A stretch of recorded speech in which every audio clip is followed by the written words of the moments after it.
สบายดีน้องๆที่เข้ามาเบิ่งสองของบ่หน่อยนะ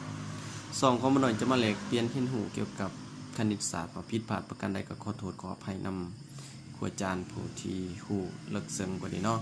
แต่ว่าบ่หน่อยจะมาอธิบายตามความเข้าใจเล็กๆน้อยๆมาแบ่งปันให้น้องๆเขาที่สนใจเกี่ยวกับคณิตศาสตร์เนาะอันนี้เฮาต้องการแยกออกเป็นส่วนคูณเนาะก่อนอื่นหมดเฮาต้องหาจำนวนหนึ่งที่คูณกันแล้วออกตัวทั้งธาตุนี่เนาะแล้วก็เอามาบวกกันออกตัวทั้งกลางในนี่มันมีหลายจำนวนตัวอย่าง1คูณให้-6ก็ออกเป็น-6 -2คูณให้3ก็ออกเป็น-6 -3คูณให้2ก็ออกเป็น-6เนาะแต่ว่าเฮามาเบิ่งว่ามันมีสำนวนตัวใดแลหรือว่าจำนวนใดๆที่ว่าคูณกันออกตัวทั้งกลางนี่สำคัญนี่เนาะเราก็เลยพออีกตัวนี้มันมาจากตัวนี้เนาะอีกกำลังสองก็หมายความว่าอีกคูณอีกออกอีกกำลังสองนี่เราเลยพอ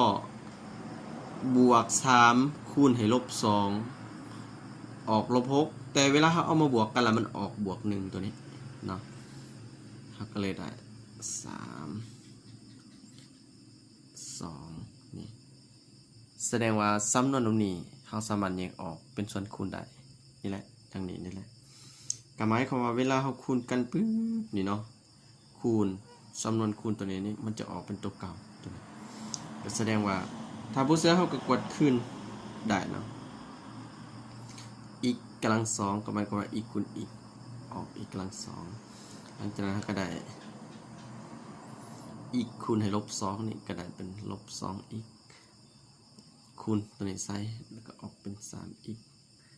คูณตัวนี้ใส่ก็ออกเป็น-6นี่เนาะออกตัวเก่าตัวนี้เราก็ได้อีกกำลัง2ตัวนี้เราก็เอา-2อีกบวกกับ3ก็ได้เป็นบวก1อีก-6นี่โอเคแสดงว่าสำนวนที่เราแยกออกมานี่มันถูกต้องเท่ากับตัวเก่านี่โอเคง่ายๆสั้นๆเนาะทวนอีกเท่านึงสำหรับสำนวนแบบนี้แม่นเฮาหาตัวเลขคูณกันออกตัวทั้งท้ายแล้วบวกกันออกตัวทั้งกลางเนาะ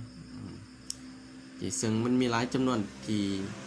เฮาสามารถเลือกได้เนาะเฮาหาในการคูณเนาะ